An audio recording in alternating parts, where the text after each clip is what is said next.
Hey, Pastor Jason. So this past Sunday was Mother's Day, which was awesome. It's great. We had a great time celebrating moms, but we also had an amazing sermon that you presented. It was full of awesome content and things, and so we kind of want to dive into that and get into some practicals with everything. And we're in that Jesus sermon series right now, and the first point you kind of talked about was submission, right? So we went into submission, and so when we talk about submission in the church, we talk about it a lot. It's one of those things that it's something that we encourage everybody to do, is to submit to Christ. But what does a practical step of submission kind of look like? Yeah, so there are a lot of people. I mean, whether they're in their church or not, they're looking for somebody to develop them, looking for somebody to help them kind of take the next step, things like that. And so, I think one of the easiest ways to submit is to find somebody that's either doing something or lives their life in such a way that, like, man, I really wish I could do that. So, maybe you struggle financially and you see somebody that's really successful financially. Well, an act of submission would just be like, hey, I want to learn from you. Like, how are you doing what you're doing? And this is the hard part, because we talked about the submitting. The next step has got to be the surrender. So you have to give them your books so they can see what's going on. I think one of the biggest issues is that people have to get over kind of the mess that comes with the word submit, like, because there's such a negative connotation with submission, and submitting the way God wants it. It's really, really good. It's you putting yourself under God's arrangement. And so if you're not doing that, then it's really going to be hard to get the benefits of God's arrangement if you're refusing to submit to God's arrangement. You know what I mean? Yeah, no, for sure. And I think you summed it up real well. You said if you're unwilling to submit, you're unwilling to be developed. And so, it's one of those things. It's like, if you want to be better, submission is a part of that process. You have to submit to something in order for that development to take place. Yeah, the clay can't become what it's supposed to become without submitting to the potter. Right. It's the same situation. Yeah, and that example you used about the finances is a great thing. It's like, I want to not be broke, or I want to understand how to use my finances to benefit me in better ways, but you can't do that unless you go to somebody that knows how to do that already. Sure. And that works with a lot of stuff. Yeah. Not just churchy stuff and not just finances. I mean, yeah. You see somebody that looks like they have a better marriage than you. Awesome. Be willing to go ask. But, I really think, kind of moving to the next point, the surrender side, it starts off with you submitting to that process, but it means that you've got to let them peek behind the curtain. I can't help your marriage if you refuse to tell me what's going on in your marriage. And that means you're going to have to surrender some of those rights so that you can have somebody actually look in and actually help. Yeah. And, the thing about surrender, continuing with that, is it takes trust. Surrender takes trust. And so one of the things that I think is a qualifying factor for surrendering and submitting is the 5 that we talk about all the time. Yeah, sure. Know you, know God, love you, love God, and have your best interest in mind. And I think that it's not like you're just going to submit to anyone. And so, there's TikToks out there, like these people on TikTok that are trying to tell you the 5 best ways to live your life. And here's financial advice and like all this stuff. But it's like, they might not have your best interest in mind. And that key point is super important in the process of surrender, where you go to somebody and you're sharing delicate information, like about marriage or about finances and things like that. And you trust that whatever they're going to give you is so you can benefit and be better. Yeah. And I think the God piece is important to that too. They might know you, but do they know God? Okay. They might love you, but do they love God? And this is why, we encourage people, if they need professional help, go find a Christian counselor. And a Christian professional counselor will not just help you deal with stuff, but they'll do it from the perspective of Christ. And so it's like the last thing you want is somebody telling you how to live your life that does not line up with the biblical principles that you're trying to live out yourself. Yeah. And so is it good advice in general? I mean, maybe. But if it isn't godly, at the end of the day, it's not really good advice if it isn't godly advice. Yeah. So it's a big part of it on the godly side. You want somebody pushing you towards Christ, not away from him. Yeah. Yeah, all day long. And you said this: when it comes to surrender, your potential is stifled when you refuse to surrender. And so I think that that's one thing, is like, everybody feels they have potential to be better, but where the rubber meets the road with it is, are you going to surrender your idea of what your potential is, or your idea of how to get there, in order to actually see it happen? Yeah. The thing with surrender is, I mean, it's like if you and I were two armies warring against each other, and you were winning, and I got to the place where I knew if I didn't surrender, I was going to be annihilated. When I surrender to you, I wouldn't just surrender me. I Yeah. wouldn't just say, take a few of my generals. No, my entire army, my entire kingdom, I am 100% at your mercy Hmm. because I've surrendered to you. Yeah. And I don't know why it is in marriages, in relationships, in friendships, in church with Jesus. I don't know why it is we think that we can partially surrender and then get the benefits of a full surrender. Yeah. It just, No. it doesn't work. Yeah, it's you're limiting the potential of 100%. what can happen. And that kind of leads into this next point of substantiate. And so it's, like, substantiate it, you hit on this on Sunday, is to prove something to be true with facts or evidence. And so it's like, to substantiate the submission and the surrender, you know, and you were kind of talking to me about this yesterday, and I don't want to spoil it, so I want you to get into it about, like, the Yeah, half surrender and all that. sure. So submission and surrender are the first two steps in this process. And you know if you've effectively submitted and surrendered, because when you get into the substantiation stage and you're having to prove it, you're going to find out real quick whether you're submitted and surrendered or not. And I think at the worst, people are not submitted and they're not surrendered. And I think at the best, they're partially submitted and partially surrendered. I really believe that. And I mean, I think if you're 100% fully submitted to God, fully surrendered to God, you're probably Jesus, because that means that you're like walking in perfection, which, Yeah. I mean, I ain't there yet. Are you there yet? Like, none of us are there yet. So Yeah. we're at some level in between zero submission, zero surrender, and 100% submission and 100% surrender. The thing is, though, the substantiation phase is going to tell you how surrendered and submitted you really are. Yeah. Because if you're not submitted, we're going to find out.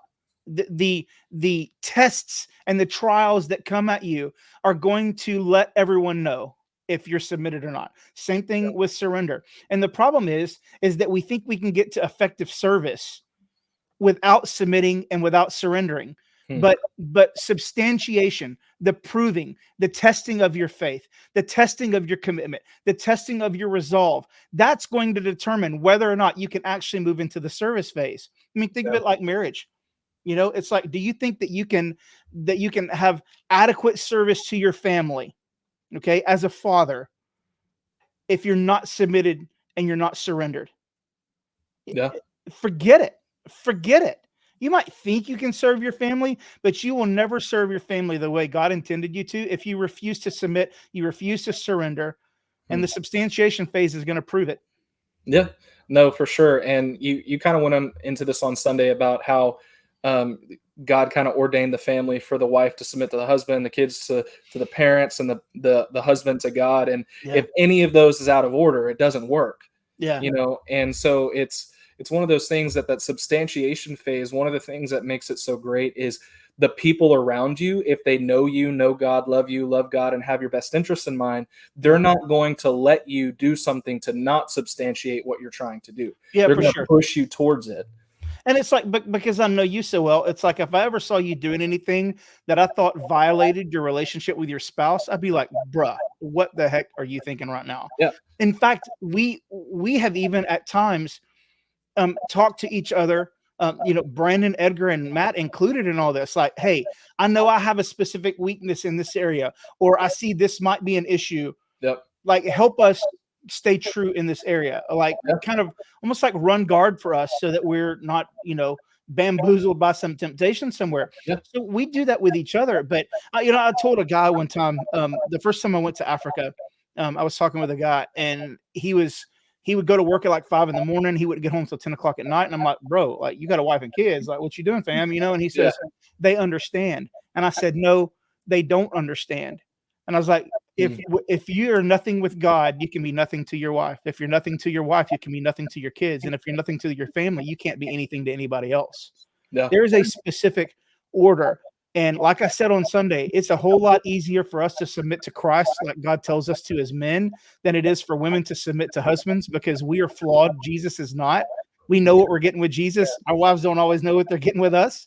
Yeah. And so it's much easier, but you cannot expect the benefits of godly arrangement when you refuse to submit and surrender to godly arrangement.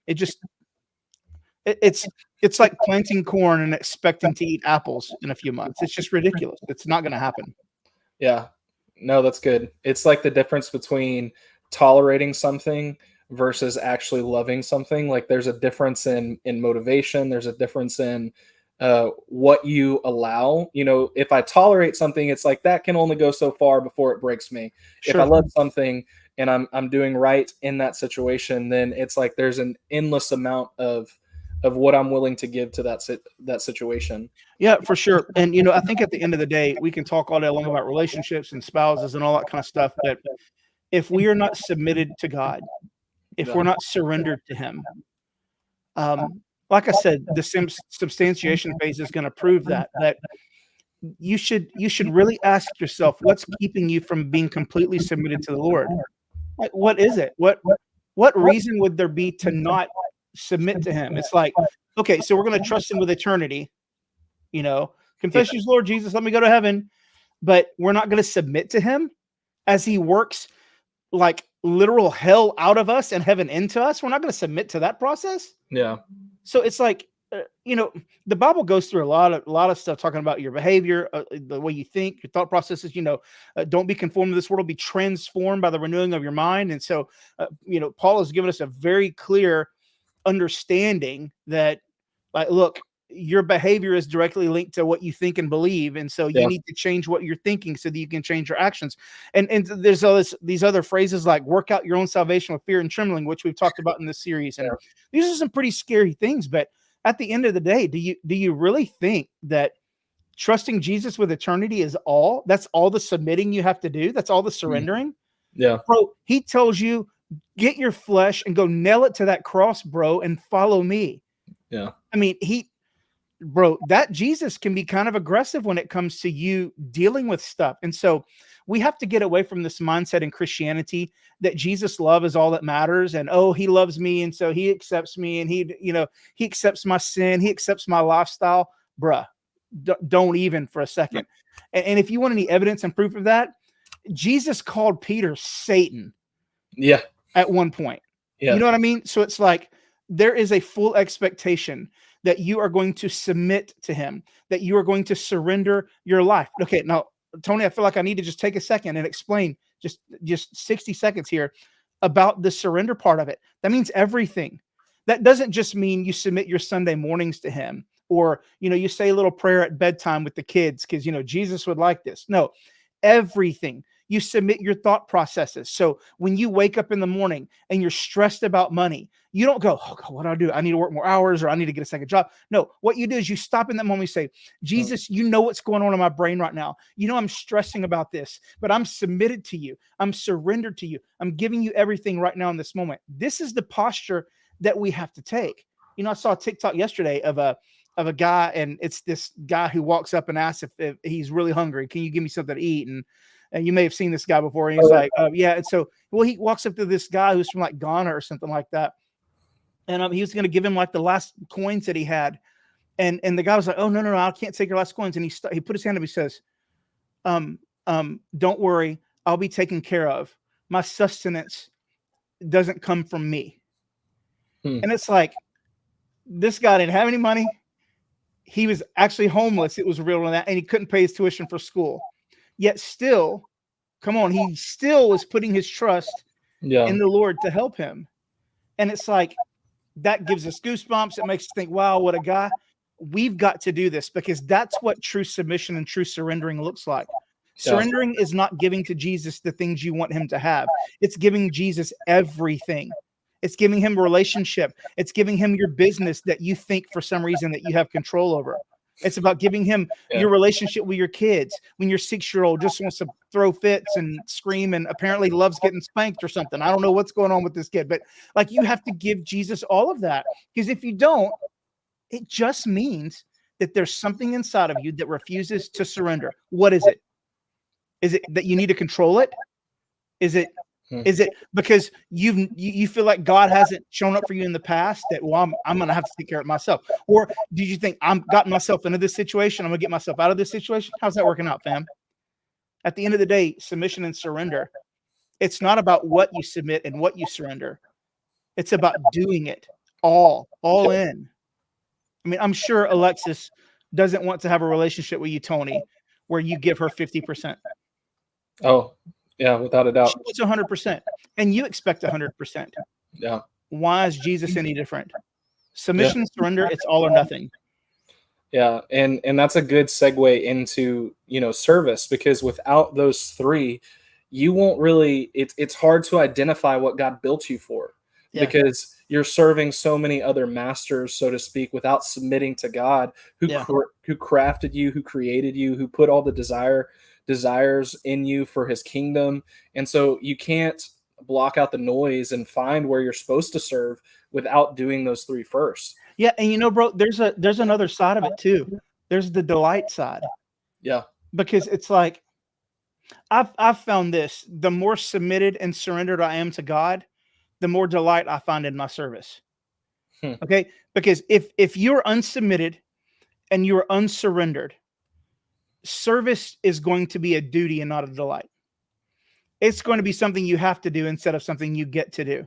Yeah. It's service will be tragic. It's a job, not an opportunity. Yeah. But the more you delight in the Lord, I talked about this on Sunday. Jesus delighted in his Father. We saw it in that messianic psalm, was of Psalm 40 or something like that.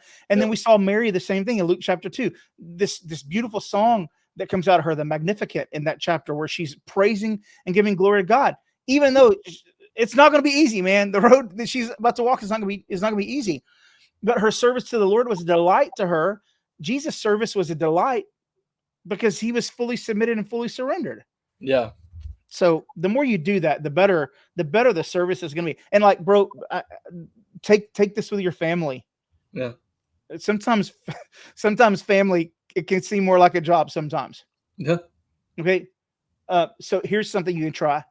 Try looking at it from a submitted and surrendered posture instead of an unsubmitted, unsurrendered posture. And here's what will happen. You will find that times with your family become a delight instead of a duty.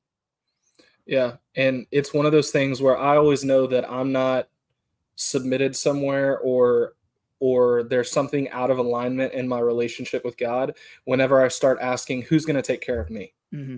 Like that internal thought process. And I know, like, from a single income provider home, when you're doing all that and you get home and all, like, that stuff, that's what the enemy wants to try to trip you up on, is that kind of stuff. And it's like that, for me, that's a red flag now of like, okay, hey, like something's not right here. Yeah. And 100%.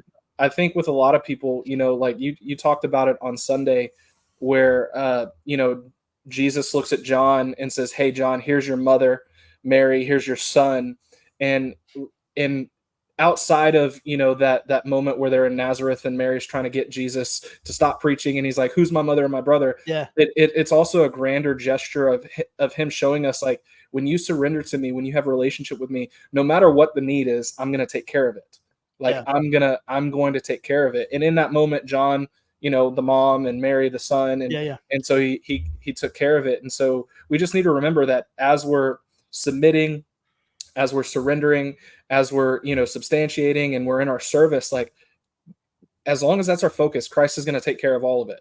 Like, we don't have to worry about it. And that's easier said than done, because, last minute finances issues come up, all these things come up. But if we really focus on his kingdom, Matthew 6:33, seek first the kingdom of God and all these things will be added unto you. If we really focus on that and have the people around us to help, you'd be surprised at how easy life becomes. That delight in life is there. Yeah.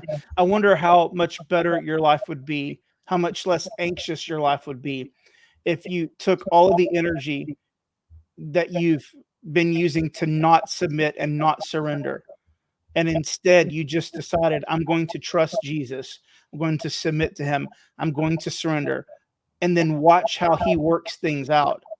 You know, we just had that flood here, Yeah. and we were concerned about our building being flooded. At the end of the day, for us, I mean, I know there's a lot of devastation, so please don't take this the wrong way. But for us, it was actually really beneficial because it allowed us to see how water affected our property. Yeah. And so you'll be surprised at how you change how you view things whenever you start thinking of your situations through a submitted, surrendered lens and not an unsubmitted, unsurrendered lens. Yeah. And so it does make the service a delight. I'll tell you that much, man. That's for sure.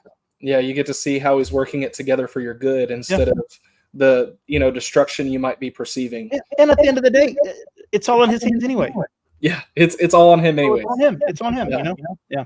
Yeah. So yeah, that was good. And so, this was just about getting into some practical things that we can, walk away with from Sunday. And so, that's great. That's what we want. We want more of the practical discipleship. That's the point of why we're doing this. And so for everybody watching, thank you. We want to help you move forward. And so if you could just make sure that you like and comment, and whatever your question is, make sure you comment on the video so we can answer them. We can help you take those next steps. And we hope that you guys have a great week. That's it. And we'd love to invite you to church on Sunday. We're going to be continuing the series. This week, we're specifically talking about taking up that cross, killing our flesh, and kind of asking a simple question of what is it that you're trying to keep alive that Jesus has asked you to nail to the cross. Yeah. And so we're going to be working through that because that Jesus is on it this weekend. So that's talked right. about it, but 9 and 11 a.m. at 1011 North Main. Love to see you guys. But thank you for listening. Thank you for watching. All right.